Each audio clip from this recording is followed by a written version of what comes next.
Hey Triple Threat listeners, it's Tom. And before we begin, I want to let you know that we at Triple Threat are in the process of selecting a new theme song.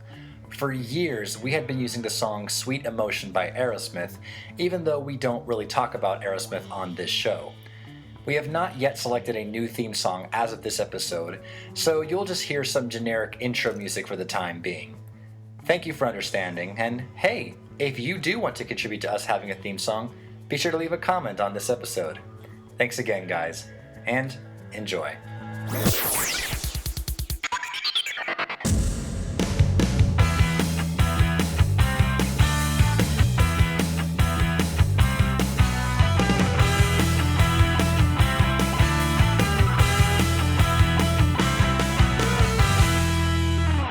And welcome to another episode of Triple Threat, the all talk and no music show online about The Who, the Beatles, Pink Floyd, and other sort of things that we like. My name is Tom Urrutia. I hope you guys are all doing well. And joining me are the usual Mr. Garrett Hicks. Hey, y'all. And Mr. Becca Cristino. What's poppin'? So it has been a long time since we've done an episode. We do apologize for the wait, but we wanted to come back and give you guys another episode. And we wanted to just have some fun. And so we're going to be talking about the Beatles' second album, just not the one that's actually called the Beatles' second album. And that would, oh gosh. And that would be With the Beatles, released 22nd of November, 1963. No, don't pause the show or anything. We have not yet touched on the Beatles' first album. We decided to just go ahead and jump to the second one for some light fun. So with that said, let's just get right into it. Iconic cover by Robert Freeman, who actually has passed away a couple months ago as of this recording. So, yeah, November of 2019, actually. So rest in peace, good sir. Thank you for your wonderful photos. And this is the album released the same year as the Beatles' first album, Please Please Me, coming off the, I guess you could say, height of Beatlemania in the UK. And I guess, well, I'll just toss it over to Garrett, since he has, at least a little bit of history, but at least it's something to get us into it. So take it away, sir. Yeah, sure. So this came out exactly 8 months after Please Please Me, which came out in March. This one came out in November, 63, actually on the day that President Kennedy was assassinated, strangely enough. So this is one of the first Beatles albums that I ever bought.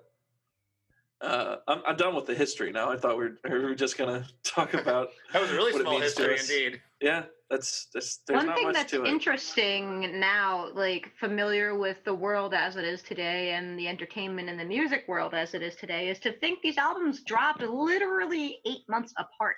Two albums by a major band within 1 year is literally unheard of today. So it really makes you think, what was needed to stay relevant back then? For sure. What went into making an album back then? It's really interesting to think about the differences in the process. Yeah, and then, there's the famous stories that Please Please Me was recorded mostly in a single day.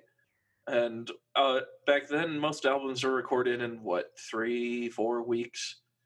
It was kind of unheard of for anything to take much longer than that. The crazy thing about this album is that if you look at it on paper, it does say that it was recorded between the 18th of July and the 23rd of October, 1963. But the actual recording was 6 days, just spread out amongst all those months. So even though they had a lot more time than Please Please Me, you would think, oh, cool, they got months to work on this album, because bands nowadays take months or even years. But no, they only did about 6 days worth of recording. And most of the songs on this album took each of them about 15 to 20 takes. So these dudes were knocking it out day in, day out for those 6 days. Not to mention that they had to put out a single that wasn't even on the album. Yeah. And that would be I Want to Hold Your Hand with This Boy on the B-side, especially if you were in the UK. And it's also crazy because think about it. Well, okay, I have to quote the Ruddles here, the brilliant Beatles parody, where they talk about how the first album was made in 20 minutes. The second one took even longer. And that's kind of this album, in a nutshell. They had more time to work on it. They had more takes, especially considering they had about 6 times as long to work on it. Exactly, because when you're in the studio for 1 day and Please Please Me, you only have so many takes of something that you can do that it's just like, okay, let's move on to the next thing. Where with the Beatles, not only do they have more time, but also they have more things to put on it. Like, for example, listening back to this album, this is like the first appearance of like double tracked vocals in the Beatles catalog. Yeah. Because they actually had time to go back in, and nowadays you can literally do double track vocals on like a machine and just copy paste, baby. Copy paste. That's all there's to. But no, back then you had to go in and do a second vocal. And to be honest, on some of these songs, they're fun to listen to because they're not always there. Let's just put it that way. It's like what did I say? I or we there? Crap. Just go with it. Just go with it. Just go with it. Yeah, and also like. I think it's really apparent that With the Beatles represents a real step up in quality because the first one, it's both of these have an even number of originals versus covers. Each has 8 originals and 6 covers. One of the originals or covers being Spotlight for Ringo. And it's interesting in that you can see a clear indication that these guys are improving as musicians and songwriters in just 8 months. It's not a night and day difference, but it is definitely significant and apparent. I'm glad you brought that up because, like, for me, there are signs of the Beatles progressing as writers in some songs, in my opinion. There are other songs, in my opinion, that sound like this is Please Please Me Volume 2, which it almost kind of is. Yes, also because there are some songs on here that are outtakes from Please Please Me. Stuff that didn't make the cut originally. Mm-hmm. And I guess in a weird way, I prefer Please Please Me over With the Beatles. I'll just kind of get that out of the way right now. Even though there are the same amount of originals and covers, I guess for me with Please Please Me is like, especially knowing that most of us recorded in one day, I almost get the feeling of that when I listen to Please Please Me, and I feel the energy. I feel the excitedness of these boys wanting to put their songs on tape. I understand that they had a time limit, but some of the outtakes from Please Please Me, they're, having fun, but at the same time, got to make the album. And with the Beatles, I guess since they took more time, there are some songs in this album that feel like you can feel that they took more time on it, but not in a really good way, if you know what I'm saying. Yeah. I listened to both of them today, so I can see what you mean. Just thinking now, like as part of the music world today, just how vastly different those two worlds are, and how that's a really interesting snapshot of it. Right. Well, then let's open the album and put it on. And track 1 is "It Won't Be Long." Yeah. Yeah. Yeah. Yeah. Yeah. That was good. That was real good, guys. That was only fun. the best here, Triple Threat. Oh, now the tradition of every Beatles album beginning with the banger continues. Yeah. Oh yeah. And opening just with that straightforward vocal from John. And "It Won't Be Long" is a really cool song for me to listen to because I had a revelation when I was listening to it earlier today that I can't believe I never really stumbled on before. But there is a counter melody in this song, so to speak, like especially during the bridges. It's not throughout the whole thing. Yeah. And you never got that before. And think about this: it's John singing the main melody and Paul and George singing the counter melody in the bridge, almost a precursor to Help in a way. You make a good point because you're saying this is definitely signs of things to come. And I'm reminded with I guess the bridges that you're talking about, the counterpoint section. They remind me of "From Me to You" because it's a mostly major key song that has a minor key middle bit, right? Yeah. So I guess this is a nice bridge between those two things. And "For Me to You" was released like a few months before this. Mm-hmm. One of the things that also struck me when looking at this song is I had to pull up the sheet music because I was trying to figure out what are the counter melody words because they're not very clear. It's not as clear as say something like "Help," and I was trying to find out what they are. And, they're pretty much just kind of echoing what John just sang. But while I was looking at the sheet music, I was able to see the chords that were used, and it's kind of cool for me to look at the chords when they sing "Till I Belong to You." They're going from like A to like a flat to fifth, and I'm thinking, they probably didn't know what that chord was. They're probably just moving their fingers on on their guitars, like, that sounds cool. Yeah. Just kind of proof that the Beatles were great musicians, even if they didn't really even know it themselves. Yeah, this is. I saw a quote in my research for this, a quote from Bob Dylan saying, like, the chords in this are so outrageous that it shouldn't work, and I don't know why it does, but it's really cool that it does. That is really cool. And the chords, once you look at it, you're like, huh. Like, I'm sure any musician writing a song now would consciously put that in there and know what it is. And the Beatles, they just did it, and it's just really cool. Yeah. What's also kind of cool about this song is, this is what I was getting to earlier when I was like, sometimes the double track vocals are slightly off. I mean, they're noticeable if you're looking for them, and it's fun to hear John be John and mess up and just, it's there. Yeah.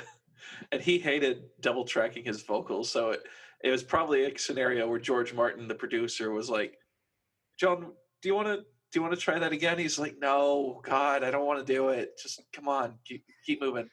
No. I mean, a double track vocal on a song like this would really make the vocal pop, and with the way the song starts, which is it won't be long, it really just would jump at you, and it just makes it all the more powerful. So George Martin, in all of his infinite wisdom, he would be right. Yeah, but at the same time, there is a nice charm to a messed up double track. Oh yeah, absolutely. Especially when you would get later in the Beatles' career, when John would be double tracking like his demos, and he would be responding to his own gibberish. Oh yeah. Go hear the Glass Onion demo that's on the White Album deluxe set. Yeah. It's amazing. Not to say that his vocal on this sucks, though, because it's one of the best early John Lennon vocals we got. Oh yeah, such a strong opening. Yeah, and it kind of all hangs on that vocal, but and the call and response is a great fun tool as well. I would totally agree, and I think there's a part of me that thinks that there are some people. I mean, we don't like them, but there are some people who probably won't like the song and find it way too repetitive. Yeah, and that's fair. It's a fair assessment. That's a cornerstone of a pure expression of 1960s joyous bubblegum pop. Like it's got the hook. It's got that expression of excited young love. It's a perfect snapshot of that. It's like recognizing something for the perfection of the archetype. Like for what it is, it does it damn near perfect. Yeah. With some interesting musical twists and turns along the way, like the counter melody we were talking about. It's just very, very well executed for what it is. Mm-hmm. It's clear that these guys are smart and know how to make something accessible, but also deeper than it truly is. And you see that all over this record. Mm-hmm. And that is something that I totally forgot to hit on during our overall points on this album, is that this album to me sits in that second record slot on their discography. There are plenty of things that sound like they're not much of a progression. They're just more songs. But there are things that when you look into them, like we're talking about the chord changes, the double track vocals, that is a progression. And so to me, this album sits very comfortably as the Beatles' second album. Right on. So that, any final thoughts on It Won't Be Long? It's good. I feel like that's a really good, thesis statement, point made. Like, I think we got it. Right on. All right. So moving on to track 2, which is called All I've Gotta Do, which John has said is him trying to write like Smokey Robinson. I don't really hear it that much. No. I've always, you know what I've always heard this song? Well, I can't say always because I didn't always know who this person was. But you know what this song reminds me of is it sounds like John trying to be Buddy Holly a little bit. Okay. And whenever I mean, like, because Buddy Holly always had like that little small hiccup. Whenever yeah, it could be. I know they were definitely big Holly fans. That's why they named themselves after Bugs. I know that John is saying that's him trying to do Smokey Robinson, but to me, I'm like, that's fine, John. You can say Smokey, but I want to be over here saying Buddy. And Sure thing. And two for two, really. It's like it's a well-crafted pop song. It won't be long. It's definitely more of the rocker between the two. This kind of Yeah. sits very nicely as like the nice second song. Yeah, this is a really good example showing two sides of John, following a poppier track with a ballad sort of thing. Shows his versatility. Also, in that he's singing his own backing vocals on this. Yes. That I always find that really impressive. Fun fact: he was definitely aiming this song at American fans, because in the early '60s it would have been very uncommon for a British boy to be calling up a girl on a telephone. I guess I never really thought of that. Yeah, he admitted it a couple of times in interviews, and in a way that this song is kind of set apart in that this is probably one of the most like intimate, even sexy songs that the Beatles made, especially in this early period. Don't laugh. You know it's true. I mean, it's sexy in like an early '60s cheesy sense, but I think Becca, are you agreeing? No, I think you need to find a different word, buddy. Oh. Stop. Okay, fine. Well, how would you describe it? How would you describe it? It's a lovely ballad. It's supposed to be, I mean, like how It Won't Be Long has the upbeat, poppy, boyish, overexcited infatuation. This is like a ballad through and through. The slow, like lovesick, continuous pining. Okay. I guess I really didn't ever put that together until you mentioned it, because maybe in the back of my mind I always thought like all I've got to do and it won't be long. Like they kind of fit side by side, and I guess that's the reason why. It's a logical flow. I mean, it's not a concept by any means. It's not the same story, but they fit together in a logical flow. Yeah. Concept album or not, usually kind of has a flow and like a story. Yes, for sure. You know? The themes connect at least, and or they segue into one another very well. Like now we're going to this theme, but it's not too dissimilar to the one we sang about. But it's different enough in terms of like of the feel, maybe the performance, the delivery, and just the way the band executes it. Like, and it won't be long. By the time Ringo comes in, he doesn't stop. And this one, it starts very gentle with just some nice cymbals, and then when it gets to the bridge, he really gets into it. And it's like, you think the song could stay here, but then they go back to the same quiet down verses, and it's really cool. Yeah, you mentioned Ringo's drumming. I think this is a really good example early on that Ringo could fit his drums to any song's style and feel. Like think of a drum part like "In My Life." This is definitely the precursor to that sort of thing. Yeah, it's not just like, okay, here's the tempo, and Ringo hit your hi-hat and hit your drums to match the tempo. No, he would have had to serve the song. And I came across something. I came across something recently where it was a bunch of drummers who were sitting at Ringo's kit when he got inducted into the Hall of Fame a couple of years ago. Yeah. And they were saying something like, Ringo's not the flashiest drummer, but Ringo is the best suited drummer, or something like that. Like he fits it. Ringo is the king of feel, I think, is the quote you're looking for. I think that's exactly. He's the king of feel. All I've got to do does not need you to pound away on your kit. He feels it. Yeah. Okay, and keeping going on this this tangent of awesome musicianship.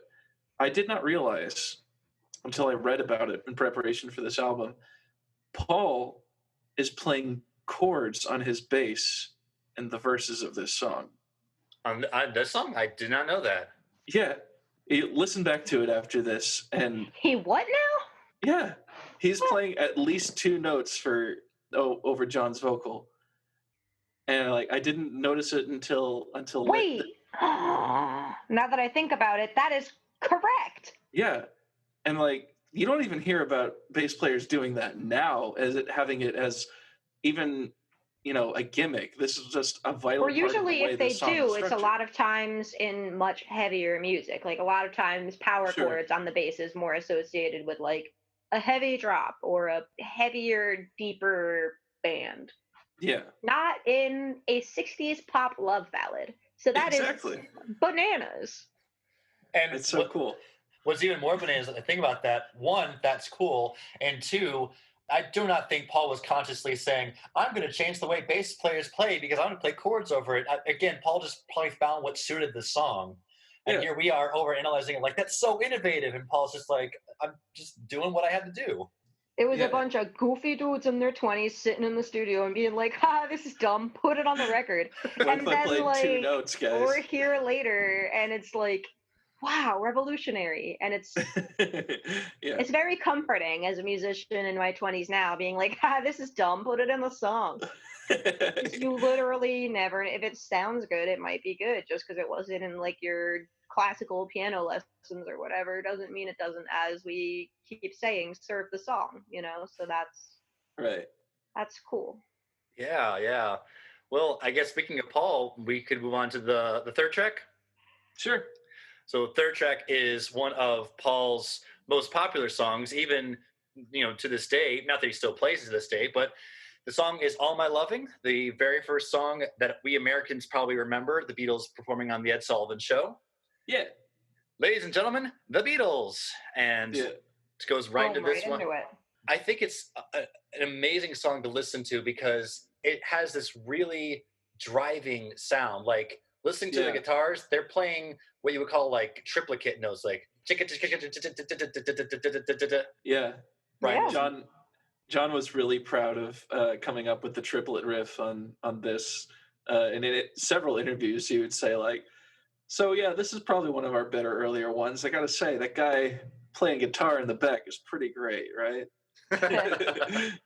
He does indeed, and George is do the same thing. And his solo, it's described, if you read the original liner notes with the Beatles, which is included in the CD, it's described as a country and western solo, which I'm like, that's actually a pretty good way I would describe it.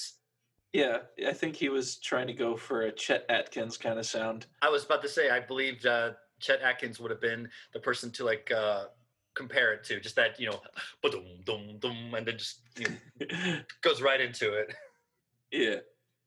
And this is one that I think about when I think about Paul being the wonderful man who he is, progressing as a writer, because you have some like I Saw Her Standing There, which opens Please Please Me, great opener, great rocker. And then you get to With the Beatles, All My Loving, which is another rocker, and it has a better message and arguably a better lyric than I Saw Her Standing There. Mm-hmm. And he would just continue to get better to the point where you almost say, all right, Paul, that's it. You peaked. Nope. And I've got And I Love Her. Damn it. All right, you peaked. Nope. Now I've got Yesterday. Damn it. And it just keeps going.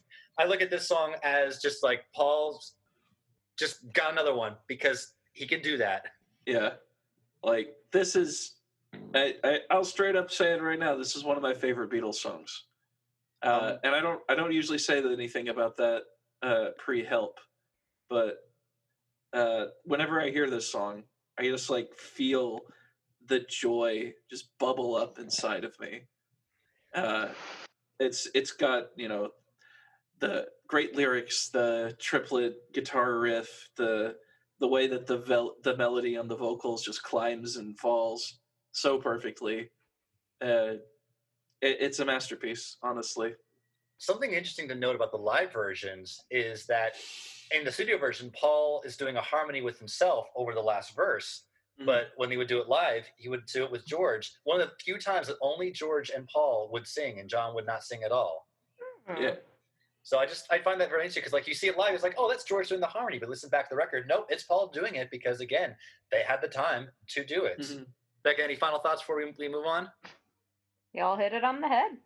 All right, because it's the next one is probably your favorite, and I'm just kidding, just because I know that we all love George. George's first song, everybody, that he ever wrote. Don't bother. George's first song. Oh my goodness, an absolute wonder of a song. Yeah, it's great. I don't know why he hated it so much later in life. Well, I mean, like any artist, it's your first work, and if you're your own worst critic, especially if you're a very reflective, introspective kind of soul like that, you'll sit and see your growth and be like, oh my god, I can't believe I did that. Like, but as far as first songs go, it's a very interesting way of spinning. I mean, he wrote it when he was like sick and like stuck on bed rest and like didn't go out and just felt like crap and spun it into a thing about a heartbreak that didn't really happen. And it's such a cool channeling of that energy. And even though the lyrics are so simple, you know, you sit there and think, well, I didn't write anything as good as that as my first song. So like, Yeah, he's clearly talented, even from the first song he wrote. it's a very, it's a great first song to put out into the world, you know, and be like, oh yeah, I wrote a thing. Here it is, and just taking inspiration from just about anything, really. Go away, leave me alone, don't bother me. I remember this song, like, I don't know what it was, but fifth grade for me, which would have been back in 2005, I was obsessed with this song. I was thinking about this the other day. I just remember thinking, like, yeah, I was obsessed with the song. I listened to it over and over again. And listening to it back, it's like there's a lot going on in this song. But, oh my God, yes. And maybe that's why I loved it, because it was so cool to listen to. You could dance to it. I mean, hell, the Beatles danced to it in A Hard Day's Night. Yeah. That's right. And All My Loving, too, the song that we just mentioned. Yeah. And it's got this, like, almost, I guess you call it Samba Beat. And well, yeah, because they had all four of them were playing, or no, all of them except for George were playing percussion on it. He's got John on tambourine, Paul is on claves, and Ringo somehow got a hold of an Arabian loose skin bongo. That is bananas. Right? Where did he get absurd. that? And then, you know, you just pile all of that on top of his already pretty busy drum part and reverbed guitars and double track vocals, and it's like, dude, this is an early wall of sound technique, isn't it? A little bit, yeah. I never thought about that. And not a Phil Spector in sight. Thank God. Well, that would be much later for George, but I never really thought about that. You're absolutely right. I also really like this song. It used to be, like, on the first couple listens of this album, this was my favorite. And again, just going back to those quotes where I hear George saying, like, eventually I would write something good. I'm like, stop beating yourself up, bud. It's good. It's really fun. Just a never-ending stream of self-deprecating humor. That's true. Well, get this. Did you guys ever crack open George Harrison's autobiography, quote unquote, which is called "I Me Mine"? Oh my goodness, that's basically my Bible. Okay, because I actually haven't read it yet. Well, I say autobiography in quotes because it's all just like, it's him talking about every song he's written. He mentions "Don't Bother Me" because it's the first song that he wrote, so he has to mention it. But "I Need You" and "You Like Me Too Much" are out. They're not mentioned once. Because I think by the time he wrote the book, honestly, he just forgotten about it because he had progressed so much. He probably only mentioned "Don't Bother Me" because he had to remind it, oh yeah, that was the first song I wrote, so it has to be mentioned. But "I Need You" and "You Like Me Too Much" are nowhere to be found. It just goes from "Don't Bother Me" to, like, "If I Needed Someone" or "Think for Yourself." Oof. Because I think that's when he really thought of himself as a really great writer. And to be fair, there's nothing wrong with "Don't Bother Me," but the dude would only get better. Yeah. Exactly. Then let's move on to the fifth track, which is the shortest track so far that we have talked about, "Little Child." Cool, because I don't have much to say. Same. The song, like, isn't great. The song is dumb. Like, the criticisms that you were thinking that, hypothetical people out there might have about it won't be long. No, that's my legitimate feelings. I like that this song is stupid. Like, other songs do what this is trying to do, but better. It's a filler track on an album that, like, these days LPs are like 10 to 12 songs. Like, you didn't need this song. It's dumb. That's my story. Well, I mean, without it, this album would be what, 31 minutes? Oh yeah, it's 14 songs, but they're all 2 seconds long. Right. The longest one on here is 3 minutes one. Yep. So, well, you know, pick and choose. And at the same time, this album feels longer than 33 minutes. There are some parts that I will agree where you kind of feel like, okay, the album's wrapping up. Oh, I still got like 3 more songs. Well, it's okay. It's like, on one hand, you're like, it's only 6 more minutes. But on the other hand, it's like, yeah, but I could be done, but I'm not. Yeah. That's how I was feeling listening to both of these first two albums this morning. But both of them have their moments of dragginess, and this is one of them. Like, as far as filler goes, it's fine. This song sucks. But okay, here's a question then for you. Yeah. You think it sucks now? What would you have thought of if the original singer had sung it? I mentioned the original singer was going to be Ringo.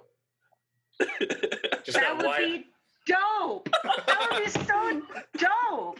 Are you kidding me? That would be amazing. Like, I'd like it. like the song "Boys." "Boys" is on "Please Please Me," right? Yeah. Yes. Little Child with Ringo on vocals would be "Boys Around 2 Electric Boogaloo," and "Boys" is a banger. So I think they should have stuck with that. You know, you probably have a point. I would like to hear. I don't think they ever did outtakes with Ringo on the lead vocal by the time they got around to recording it, but it would have been cool to hear an alternative. Oh, Like that, I'm so sad and lonely. That's way more Ringo's voice. Like the way it is with like John in there is whiny and stupid. Oh, I'm so glad you hit on that. Like every time I hear it, I'm picturing I'm so sad and lonely. Like I hear the whine and I don't like it. No, Yeah. it's stupid. It's a very like Ringo vocal cascade. Yeah, it's a good thing they never tried to do this live because they couldn't possibly, since John would have been on harmonica the whole time. All right, so what we have reached the conclusion is Little Child is lame. Let's move on to Till There Was You. All right. It's not. I don't think it's the most lame thing on this album, though. Oh, I don't think so either. I'm very excited to hear what you think is the most lame thing on this album because we probably agree. Is Little Child your vote for the weakest track? It's up there. Okay, but maybe not the top. Good to know. Good to know. Ooh, yeah, there's one that really blows. I see it. Yeah, for me, since the song is so short, like it's as soon as my thoughts begin to form, the song's over. Yeah. And so at least the harmonica so let's move on to Till There Was You, which the slaps. Beatles go Broadway. Oh, Till There Was You slaps. Paul was such a good choice for it, and are we talking about the same song, Becca? one that's on the thing. She said Till There Was You. I know. Yeah. You say it slaps. Are you sure? Yeah, the song slaps. If that's her way of saying it's good, then let her have Till There Was it. You. I think it's a beautiful Till There Was You arrangement. slaps. The melody is good. The movement musically maintains my interest. It's not poorly executed repetitive pop. No, I agree. It's as far as one of the covers on this album goes, I'd say it's better than the average, probably. Yeah. I mean, I think it was a brilliant move, like, as far as their fan base goes, to not only have songs that appeal to all the teeny boppers of the female persuasion, but now also to their mothers. This is one of those tracks I don't listen to very often. I usually skip it because it just makes me think, like, if the Beatles hadn't conquered the world, then Paul would very much have carried on as a sort of Barry Manilow type. Oh, absolutely. Yes. You know, if the Beatles had never done this song, Paul would have done it on like his album Kisses on the Bottom. Sure, it's a good showcase of the band's versatility as well. That you can do things as heavy and as rocking as, I Want to Be Your Man, or It Won't Be Long, and then also have this very sweet acoustic number featuring a Ringo returning with the Arabian blueskin bongo. And George playing a beautiful solo. And I always think of that solo because there was some magazine interview with some guitarist. I don't remember who it was, but he was saying something like, one of his favorite guitar moments from George is actually this song, Till There Was You. He's like, you could talk about things like Andrew Bird can sing or Nowhere Man, and he would just get better. But go back and listen to something on Till There Was You. It's beautiful. And I guess that's always kind of stuck out to me. I was like, listen to this solo, and it's beautiful. I also think about George playing this solo on The Ed Sullivan Show. For anyone who's seen it, he takes his sweet time with that last note on the solo, and the girls go crazy for him. Yeah. So I don't think we've said it yet, but this is a song from the Broadway show The Music Man. And a fun fact, the songwriter Meredith Willson and his wife have said that they have received more money from the Beatles in royalties for this one song than they received for the entire musical's original run. On one hand, that's kind of sad, but on the other hand, good for them. They made a lot of money. It's a lot like Mose Allison Yeah. getting the check from The Who for Young Man Blues. or Smokey Robinson on this album making a lot of money with Motown. Yeah. That's really cool because it's a really great move on the Beatles' part. And I don't think it was because they did this because they have to appeal to adults. Like, Paul would have loved this song no matter what. They did it on things like the Ed Sullivan Show in front of a mass audience. They did it at the Royal Variety Show because they're in front of the Queen. It's pretty, it's nice, but it doesn't come off pretty like, oh, it's nice. So they're doing this because everyone will love them. For me, they do it because they love doing it. Well, maybe that's it's a well-crafted song with a great melody. Exactly, and the Beatles have often said, especially during this time period, that they only played the things that they wanted to play, that they enjoyed doing. There was no sort of calculation to it. I was making a joke. But you can totally see why, like, probably Mr. Epstein or other people in the record company are like, oh, brilliant business move, Paul, brilliant. And he's like, sure. That was my intention this whole time.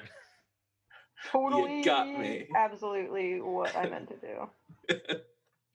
For me, it's absolutely beautiful, and yeah, it's nice. All right, so then that leads into what closes side one of the original LP of With the Beatles, and that is Please Mr. Postman, originally the debut single in 1961 by the Motown group The Marvelettes, and now the Beatles do it 2 years later. And honestly, I think they do a pretty good job at it. Oh, they do it better. I think they do it better. Oh, I see. We've got conflicting emotions. It's close. It's close. I admit. That's a hot take. Yeah. I'm full of hot takes. You know how I do, but I do think they do a pretty good job, though. It's a well done cover. Like, I am scared of what John Lennon is going to do if this poor postman doesn't give him a letter from his girlfriend. He's howling. Check it and see. Like, okay, one God. more time for me. Deliver the letter. Karens everywhere, quaking in their boots, taking notes of how to ask for the manager. Yeah, just like all the mailmen like draw numbers, like once, twice, three, shoot. Okay, you're delivering John's mail today. Yeah. That'd make a really great sketch. It would it? Yeah, this is a lot of fun. Like, definitely one of the better covers on this album. Yeah. Yeah, it's just full of energy, especially from John. John makes this one. Let's be real. Oh yeah. Mm-hmm. This the way the other three could be asleep, and he would slap this one upside the wall. Just the snap opening is great, and everyone who's done this song, whether it's the Beatles, the Marvettes, even the Carpenters, who had a really big hit with this, you know, that's how it starts. It starts by them saying stop. Yeah, and even so, it was already a big hit before the Beatles got a hold of it. This was the first Motown single when the Marvelettes did it to hit #1 on the Billboard chart. Oh yeah. Yeah, it's just a good song regardless of who's singing it. Mm-hmm. This was one, like the energy is there, and of course, in typical Beatles style, you gotta love the hand claps. You gotta do it along with them, and it's just it's so much fun. And what a way to end side one, because not that anything's wrong, but with Till There Was You, but Till There Was You would have been a really gentle side closer, and then Please Mr. Postman would have made a great side opener and a great side closer, and it happens to be the latter in this case. Yeah. Like I said, the Beatles always begin every side with a banger, and definitely end every album, and probably most sides with a banger too. Oh yeah.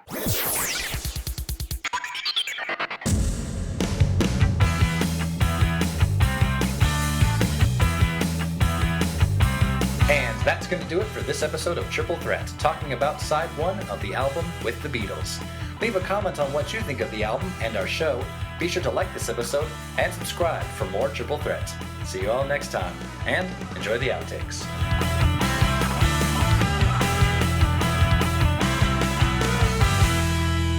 Just have some light fun for this episode. So we are going to be talking... Yeah, because we're all stuck at home in quarantine and everything's going to crap.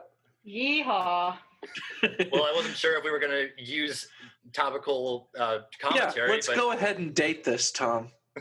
Let's Honestly, all make sure. we are in a historical period, and let's just timestamp this night. Exactly. Well, that's very true. Own up to it. Well, anyway. We hope all of you guys are out there. If you're listening to this, in this current time, that you're all staying safe and. Yeah. Sorry. Yeah, you froze. it kind of bugged out. Yeah, your O took like 10 seconds. Yeah, it was. That's too long. Yeah, no, I moved literally 3 feet to my right, and now my internet connection is more stable. So There you go. Excellent. I think it's a beautiful arrangement. slaps. It's fine. Melody is good. The guitar sounds nice. Becca, It's interesting. You're making sounds that are picking up. How about now? That's better. Yeah, it sounded like a dog's. It's like I don't like that. it's what I'm hearing. Yeah. Before This meeting has been upgraded by the host and now has unlimited minutes. Bro. Did y'all Yeah. just see that? I just got Hell to you. yeah. It's like a gift from Zoom. Running out of time. We removed the 40-minute time limit on your group meeting. Thanks, Zoom. God bless. That's dope. That is so cool. I mean, Zoom coming in clutch in the quarantine zone. I like how it says for you. It was extended by the host as if I did something. Nope. Yeah, I was like, what are you talking? Your hand isn't was even like, near the what? computer.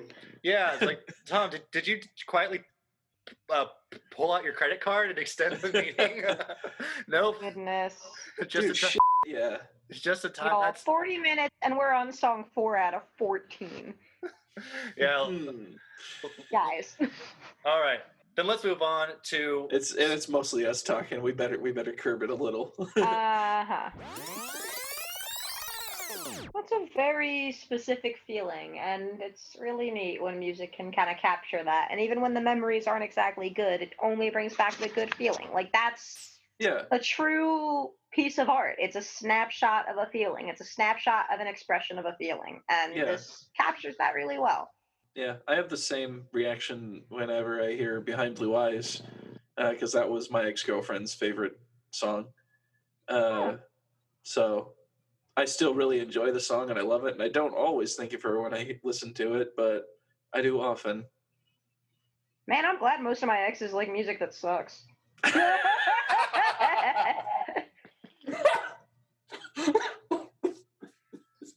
Man, that's dope. Like, the last guy I dated like Fish, so like I'm safe. Oh, ooh.